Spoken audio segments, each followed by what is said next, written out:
বড় বাগান নয়, ছোট্ট উঠোনেই ফুটছে প্রকৃতির হাজার রং।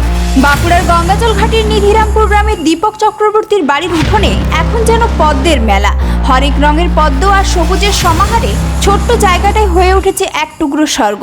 কিন্তু কিভাবে ছোট্ট উঠোনে তৈরি করলেন এমন অপূর্ব বাগান?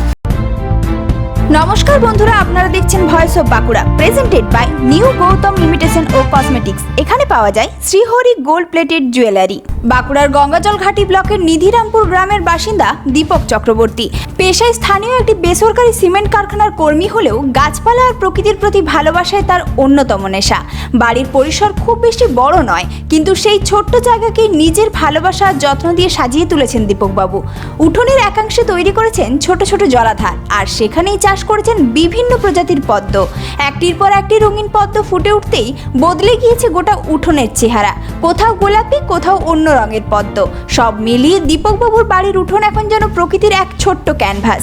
শুধু নিজের শখ মেটানো নয়, এই সৌন্দর্য দেখতে এখন আশেপাশে মানুষও তার বাড়িতে আসছেন।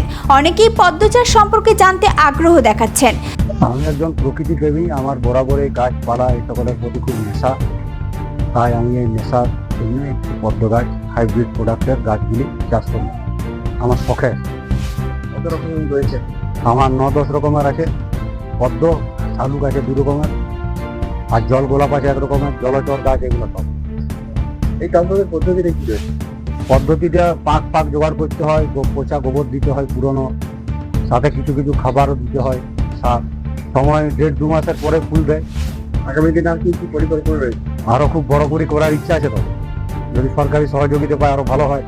দীপক চক্রবর্তী জানিয়েছেন, ছোটবেলা থেকে প্রকৃতির সঙ্গে সময় কাটাতে তার ভালো লাগে। বিভিন্ন জায়গায় গাছ লাগানো থেকে শুরু করে নিয়মিত তার পরিচর্যা করেন তিনি। পদ্ম চাষও তার সেই ভালোবাসারই অংশ। আগামী দিনে আরও বিভিন্ন প্রজাতির পদ্ম সংগ্রহ করে এই উদ্যোগকে আরও বড় করে তোলার পরিকল্পনা রয়েছে তার। ছোট্ট উঠোন, অথচ স্বপ্নটা অনেক বড়। দীপক চক্রবর্তীর হাত ধরে নিধিরামপুরের প্রকৃতির সেই ভালোবাসায় এখন ফুটে উঠছে রঙিন পদ্ম হয়ে। এই ধরনের গুরুত্বপূর্ণ খবর সবার আগে পেতে আমাদের চ্যানেলটি সাবস্ক্রাইব করুন আর ভিডিওটি শেয়ার করতে ভুলবেন না। আপনার মতামত কমেন্টে জানান আর লাইক শেয়ার করে ভয়েস অফ বাঁকুড়ার পাশে থাকুন।